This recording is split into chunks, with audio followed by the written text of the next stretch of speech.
اعوذ باللہ من الشیطان الرجیم بسم اللہ الرحمن الرحیم الحمد للہ رب العالمین والصلاة والسلام علی اشرف الانبیاء والمرسلین وآلہ الطیبین الطاہرین اعوذ باللہ من الشیطان الرجیم یخرج الحی من المیت ویخرج المیت من الحی ویحیی الارض بعد موتها وکذلک تخرجون۔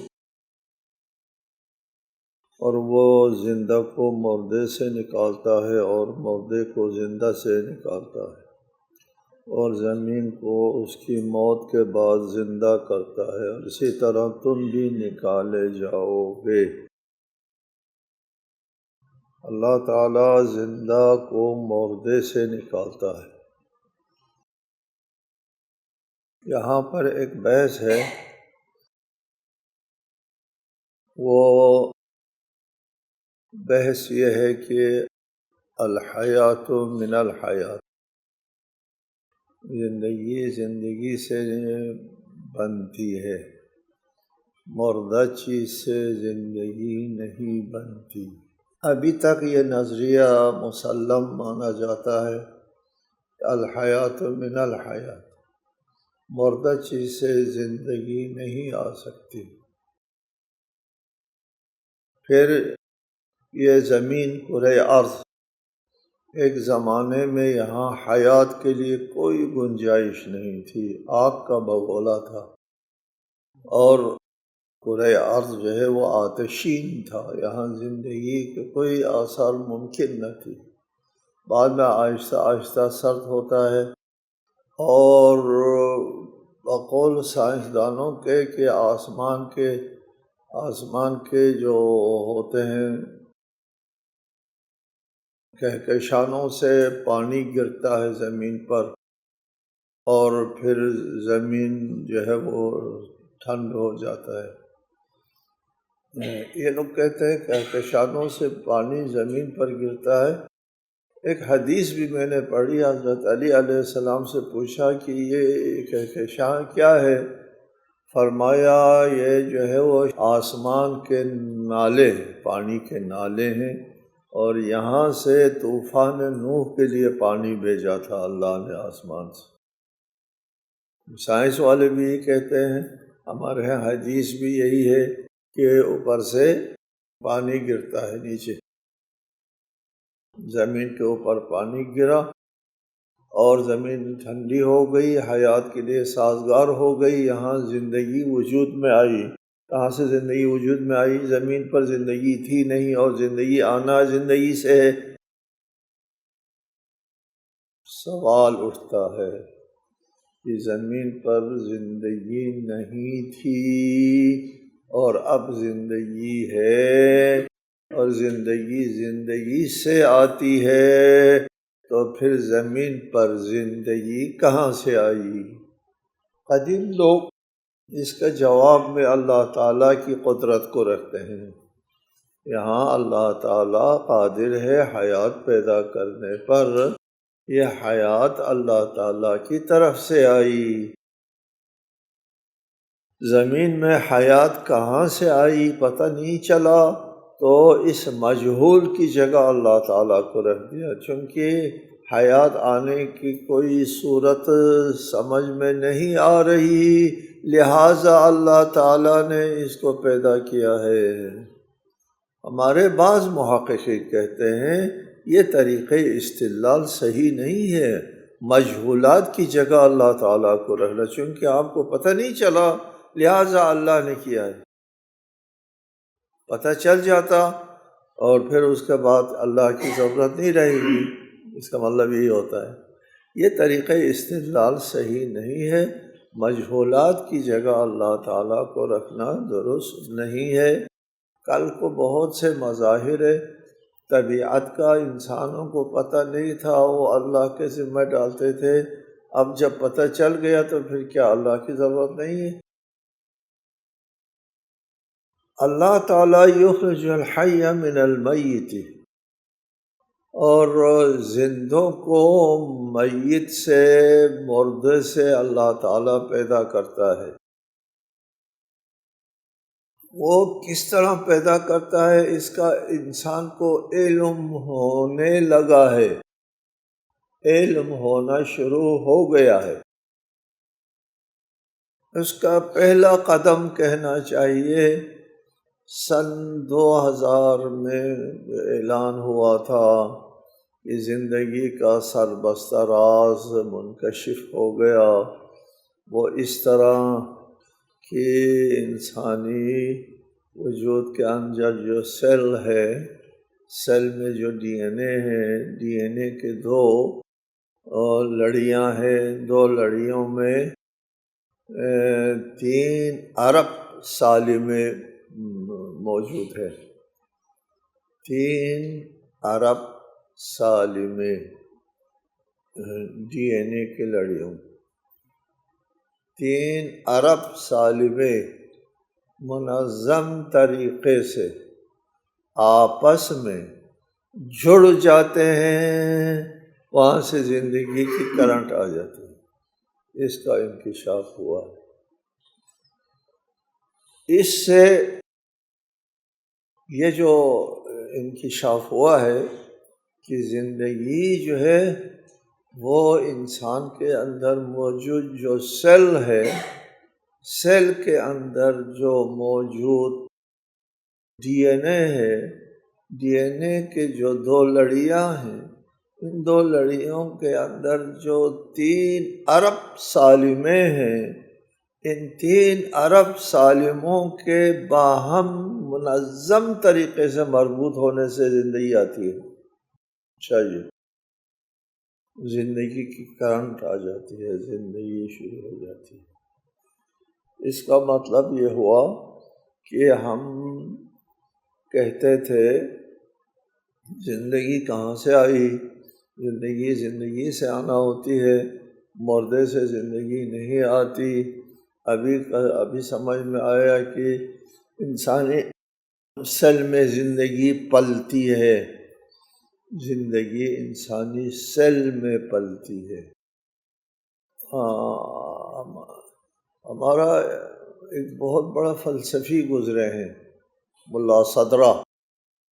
ملا صدرہ فرماتے تھے اپنے فلسفی نظریے کے تحت کہ زندگی مادے کی ترقی کا پھول ہے۔ ان کی یہ تعبیر تھی، مادہ جب ترقی کرتا ہے اس سے پھول نکلتا ہے اور وہ پھول زندگی ہے۔ یہ ایک خوبصورت بات ہے جو آج کل کے سائنسی نظریے سے متصادم بھی نہیں ہے کہ مادہ ترقی کرتا ہے، وہ سیل جو ہے وہ آپس میں 3 ارب سال میں آپس میں منظم طریقے سے جڑ جاتے ہیں، اور پھر وہاں سے زندگی کی رمق وجود میں آ جاتی ہے۔ زندگی مادے کی گود میں پلتی ہے۔ یخرج الحی من المیت۔ ٹھیک ہے، یہاں ضروری ہے، ایک بات کا ذکر بہت ضروری ہے،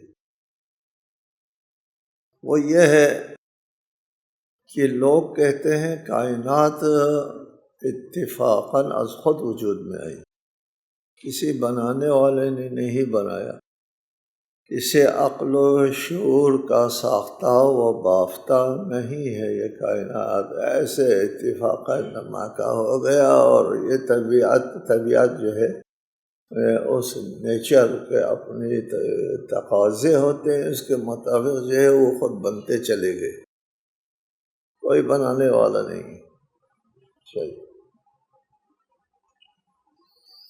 اتفاقیہ ہے، کائنات اتفاقی طور پر وجود میں آیا ہے۔ تو آپ کیا جواب دیں گے؟ وہ یہ سمجھیں گے، یہاں سے حیات کے مسئلے سے سمجھیں کہ حیات اتفاقیہ نہیں ہو سکتا، حیات اتفاقیہ نہیں ہو سکتا۔ ایک مفکر نے ایک وہ بنایا ہے، طریقہ استدلال بنایا اتفاقیہ کے لیے کہ آپ 10 ٹوکن جیب میں ڈال دیں، اس پر 1 سے 10 تک کا نمبر لکھا ہوا ہو، ٹوکن ہر ٹوکن پر جیب میں ڈالیں اور اس کو ملائیں، ملانے کے بعد جو کہ ایک ٹوکن نکالے، اتفاقی طور پر پہلے نمبر کا ٹوکن نکل آیا۔ پہلے نمبر کا ٹوکن نکل آنے میں 10 میں سے 1 اتفاق ہے، دوسرا نکل سکتا ہے، تیسرا، 8واں، 9واں، 10واں نکل سکتا ہے، لیکن پہلا نکل آیا 10 میں سے 1 کے چانس ہے۔ پہلا نمبر نکلنے کے لیے 10 میں سے 1 چانس ہے۔ پھر اس کو جیب میں ڈال دیں دوبارہ، پھر ہلائیں، ہلانے کے بعد نکالیں، نکالنے کے بعد اب کے مرتبہ نمبر 2 اتفاقیہ طور پر نکل آنے میں 100 میں سے 1 چانس ہے، کیونکہ 10 میں ضرب کھاتا ہے، 100 میں سے 1 چانس ہے۔ پھر دوبارہ ڈالیں جیب میں، ہلائیں اور نکالیں، 1000 میں سے تیسرا نمبر نکلنے کے لیے 1000 میں سے 1 چانس ہے۔ پھر چوتھا اتفاقیہ طور پر نکل آنے میں 1,00,000 میں سے 1 چانس ہے۔ پانچواں نکل آنا میں سے کروڑ میں سے 1 چانس ہے۔ چھٹے کے لیے 10 کروڑ میں سے 1 چانس ہے۔ 7واں کروڑ، پھر 10واں، 8واں، 9واں، 10واں، اول سے لے کر 1 سے لے کر 10 تک اتفاقیہ طور پر ترتیب سے نکل آیا 1 ارب میں سے 1 چانس ہے۔ ٹھیک ہے، 1 ارب چانس میں سے 1، 10 ٹوکن، صرف 10 ٹوکن اتفاقیہ طور پر ترتیب سے نکل آنے کے لیے، یہ 10 ٹوکن کی بات ہے۔ ابھی ہم 10 ٹوکن کی بات نہیں کریں گے، 20 ٹوکن کی بھی بات نہیں کریں گے، 100 لاکھ کروڑ کی بھی بات نہیں کریں گے، ہم بات کرتے ہیں 3 ارب ٹوکنز کی۔ 3 ارب ٹوکنز، آپ لوگ خود کہتے ہیں 3 ارب ٹوکن ترتیب کے ساتھ، بد نظمی نہیں، ترتیب کے ساتھ جڑنے سے زندگی وجود میں آتی ہے۔ 3 ارب ٹوکن کو ترتیب میں لانے کے لیے آپ پھر کریں 10 ٹوکن کو ترتیب میں اتفاقیہ طور پر لانے کے لیے 1 ارب میں سے 1 ملا تھا اتفاق کو۔ اب اگر یہ ٹوکن 3 ارب ہو تو یہ 3 ارب اتفاقیہ طور پر ترتیب میں آنے کے لیے اتفاقیہ کو کیا حصہ ملتا ہے؟ یار 10 کے لیے 1 ارب میں سے 1 حصہ ملا، 3 ارب کے لیے کیا حصہ ملے گا؟ ایک قطعی دلیل سامنے آ جاتی ہے، قطعی دلیل، یقینی دلیل سامنے آتی ہے کہ حیات اتفاقیہ نہیں ہے، حیات 3 ارب ٹوکنوں کو مرتب کر کے جوڑنے سے وجود میں آنے والی چیز ہے۔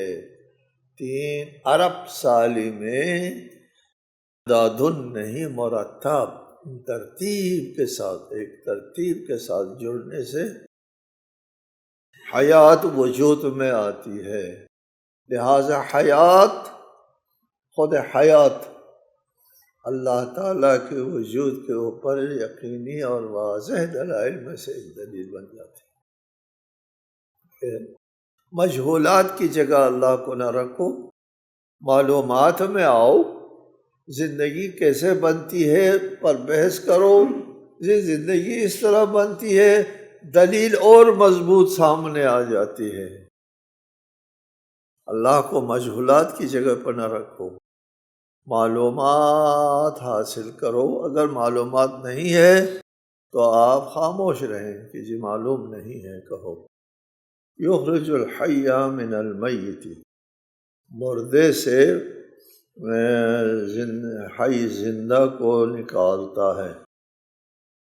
ٹھیک ہے، حیات سے نکلتی ہے، لیکن حیات جو ہے وہ مادے کی گود میں پلتی ہے۔ وَيُخْرِجُ الْمَيِّتَ مِنَ الْحَيِّ، اور زندوں سے مردے نکالتے ہیں۔ جی، یہ وَيُخْرِجُ الْمَيِّتَ مِنَ الْحَيِّ، اور زندوں سے مردے نکالتے ہیں۔ یہ تو ہم ہمیشہ دیکھتے ہیں زمین میں، وَيُحْيِي الْأَرْضَ بَعْدَ مَوْتِهَا، زمین کو مردہ ہونے کے بعد جو ہے وہ زندگی عنایت کرتا ہے، پھلتا پھولتا ہے زمین کے اوپر سبزہ، اور یہ زندگی ہے۔ پھر اس کے بعد وہ تباہ و برباد ہو جاتی ہے۔ وَكَذَلِكَ تُخْرَجُونَ، تم بھی جس طرح زمین سے سبزہ جو ہے وہ پھلتے پھولتے ہیں، نکلتے ہیں، تم بھی کل قیامت کے دن اسی طرح زمین سے نکلو گے۔ جی، وَكَذَلِكَ تُخْرَجُونَ، تم روز دیکھتے ہو، مشاہدہ کرتے ہو، زمین سے، مردہ زمین سے زندہ پودے، سرسبز پودے نکلتے ہیں، روز دیکھتے ہو۔ اسی طرح مردہ زمین سے تم بھی نکلو گے۔ اچھا، احادیث ہے یہاں پر، ہمارے ہاں اہل سنت کے ہاں حدیث ہے کہ قبر میں ہر چیز جو ہے وہ گل سڑ جاتی ہے، قبر میں ہر چیز گل سڑ جاتی ہے، الا عشب الذنب، سنی احادیث میں، اہل سنت کے احادیث میں ہے، الا عشب الذنب، عشب ذنب جو ہے گلتا سڑتا نہیں ہے، وہ ثابت رہتا ہے، اور قیامت کے دن اسی سے دوبارہ انسان بنے گا۔ ہمارے یہاں احادیث ہیں، اس میں ارشاد فرمایا قبر میں ہر چیز گل سڑ جائے گی سوائے اس طینت کے جس سے انسان پہلے پیدا ہوا ہے۔ جس طینت سے پہلے انسان پیدا ہوا ہے وہ طینت گلتی سڑتی نہیں، وہ صحیح سلامت رہتی ہے، قیامت کے دن اسی طینت سے دوبارہ سر اٹھائے گا۔ جی، وَكَذَلِكَ تُخْرَجُونَ، تمہاری بیچ، تمہاری زندگی کی اصل جو بنیاد زمین کے اندر موجود ہوا کرتی ہے، اس کو آپ طینت کہہ دو، عجب الذنب، عجب الذنب کی رائی کے دانے کو کہتے ہیں، دانہ چھوٹا سا دانہ ہے، ایک ذرہ سا ہے، وہ اس میں زندہ رہتا ہے، وہ ذرہ زندہ رہتا ہے، وہ گلتا سڑتا نہیں ہے، اس سے وَلَقَدْ خَلَقْنَا الْإِنسَانَ مِنْ صُلَالَةٍ مِّن طِينٍ، اور ہم نے انسان کو مٹی کے جوہر سے بنایا ہے۔ یہ سلالہ از طین، مٹی کے جوہر سے بنایا ہے، وہ جوہر ختم نہیں ہوگا، وہ قبر میں رہے گا، سالم رہے گا، اور اسی سے دوبارہ انسان وہی انسان بن جائے گا، اسی خلق و خو کا انسان، اسی فطرت اور عادت کا انسان جو یہاں دنیا میں ہے نا، انسان کی جو خلق و خو ہے، عادت، طبیعت، مزاج ہے، تمام اسی مزاج کے ساتھ اٹھے گا، اس لیے کہیں اور سے تو آیا نہیں ہے، وہی انسان ہے جو دنیا میں رہا ہے۔ یہ دنیا میں جس خلق و خو کا مالک ہے، جن عادات و اطوار کا مالک ہے، وہ اس دانے کے اندر موجود، وہ سلالۃ من، اس سلالے کے اندر موجود ہے جی، وہ اس طینت کے اندر موجود ہے، وہی عادات، وہی طبیعت، وہی مزاج لے کر کے اٹھیں گے۔ دنیا میں ایک شخص غریب پرور ہے، کسی غریب کو مشکل میں دیکھا نہیں جاتا، اس سے نہیں دیکھا جاتا، ٹھیک ہے، وہ اسی خلق و خو کے ساتھ اٹھے گا۔ قیامت کے دن دیکھیں کہ ایک بیچارے کے پاس عمل نہیں ہے، بہت پریشان ہے، وہ اس کی فریاد کو پہنچے گا، اسی خلق و خو کے ساتھ اٹھے گا، یاد رکھو۔ دنیا میں جو خلق و خو بنائیں گے، قیامت کے دن اسی کے ساتھ اٹھنا ہے، چونکہ کہیں اور سے تو آنا نہیں۔ زمین کے اندر سے وہی انسان جو ہم ہے یہاں اس وقت، اسی کا جو جوہر ہے، یا عجب الذنب کا ہو یا طینت ہے، وہ زمین میں نابود نہیں ہوتی، موجود ہوتی ہے، اس سے دوبارہ وہی انسان بنتا ہے جو مرا تھا، مر گیا تھا، جس خلق و خو کا عادی۔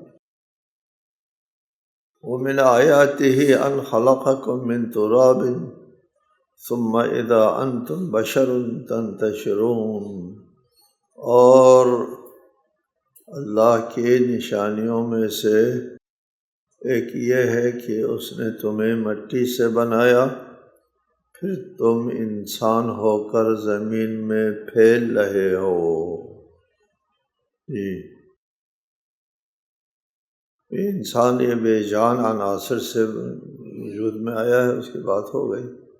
ان خلقکم من تراب، کہ تم کو مٹی سے بنایا، اور ہمارے جسم کے اندر، ہمارا جسم جو ہے اس میں، اس کے اندر جتنے بھی عناصر ہیں، جتنے بھی عناصر ہمارے جسم میں ہے، وہ سب کے سب خاکی ہے۔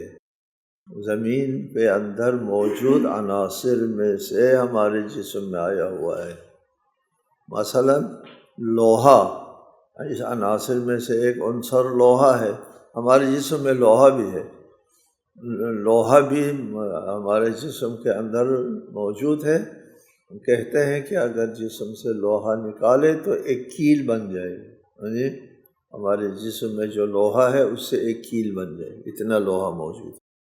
جتنے بھی عناصر ہمارے جسم میں ہیں وہ سارے عناصر عرضی ہے، زمینی عناصر ہے، زمینی عناصر سے ہٹ کے کوئی عنصر ہمارے جسم میں نہیں ہے۔ ہمارا ساخت و بافت جو ہے وہ مٹی سے، من تراب، مٹی سے ہم بن گئے ہیں۔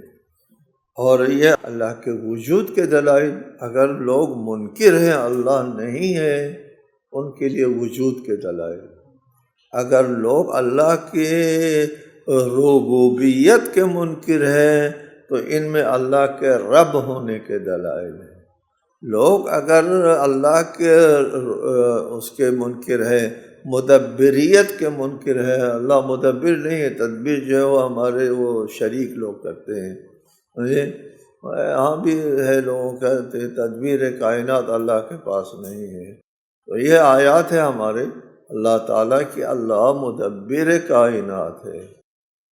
خلق، ہم نے کئی بار آپ سے کہا، قرآن کی روشنی میں، قرآن بار بار اس بات کا تکرار کرتا ہے، خلق اور تدبیر قابل تفریق نہیں ہے، خلق کے اندر تدبیر ہے۔ اللہ تعالیٰ نے کائنات کو اس طرح خلق کیا کہ وہ اس طرح چلے، خلق کے اندر تدبیر۔ اگر اللہ خالق ہے تو مدبر بھی اللہ تعالیٰ کی ذات ہے۔ تو ہم جب کہیں گے من آیات اللہ کی نہیں، کس چیز کی نشانی؟ اللہ کے وجود کی نشانیاں، اللہ کی ربوبیت کی نشانیاں، اللہ کی مدبریت کی نشانیاں، اللہ کے رازقیت کی نشانیاں، تمام نشانیاں آپ کو ملیں گی۔ اس میں آپ دیکھ لیں گے وَمِنْ آيَاتِهِ أَنْ خَلَقَكُم مِّن تُرَابٍ، اللہ کے آیات میں سے ہے، یعنی اللہ تعالیٰ کے خالق ہونے کی آیات میں سے۔ وَمِنْ آيَاتِهِ أَنْ خَلَقَ لَكُم مِّنْ أَنفُسِكُمْ أَزْوَاجًا لِتَسْكُنُوا إِلَيْهَا وَجَعَلَ بَيْنَكُم مَّوَدَّةً وَرَحْمَةً إِنَّ فِي ذَلِكَ لَآيَاتٍ لِقَوْمٍ يَتَفَكَّرُونَ۔ اور یہ اس کی نشانیوں میں سے ہے کہ اس نے تمہارے لیے تمہارے ہی جنس سے ازواج پیدا کیے تاکہ تم ان سے سکون حاصل کرو، اور اس نے تمہارے مابین محبت اور مہربانی پیدا کی۔ غور و فکر کرنے والوں کے لیے یقیناً ان میں نشانیاں ہیں۔ یہ آیات تدبیری ہے کہ اللہ تعالیٰ نے تم کو اس طرح پیدا کیا ہے تمہاری زندگی چلے، تم اس زمین کے اوپر جو ہے وہ بس سکے، تمہارا وجود پھلے پھولے۔ ان خلق لکم من انفسکم ازواجا، تمہارے ہی جنس سے، من انفسکم بشر سے، انسان سے تمہارے لیے جوڑے بنا دیا، ازواج بنا دیا، بیوی بنا دیا۔ بیوی بنانے میں تدبیر حیات ہے۔ اس زمین کے اوپر زندگی کو پنپنے کے لیے، نسل کو آگے چلنے کے لیے ازواج کا بنانا ضروری ہوتا ہے۔ ازواج جس نے بنایا ہے اسی نے یہ زندگی چلایا ہے، لہذا خلق اور تدبیر قابل تفکیک نہیں ہے، اس کو سمجھو ہمیشہ۔ ان خلق لکم من انفسکم ازواجا لتسکنوا الیہا، تاکہ تم سکون حاصل کرو۔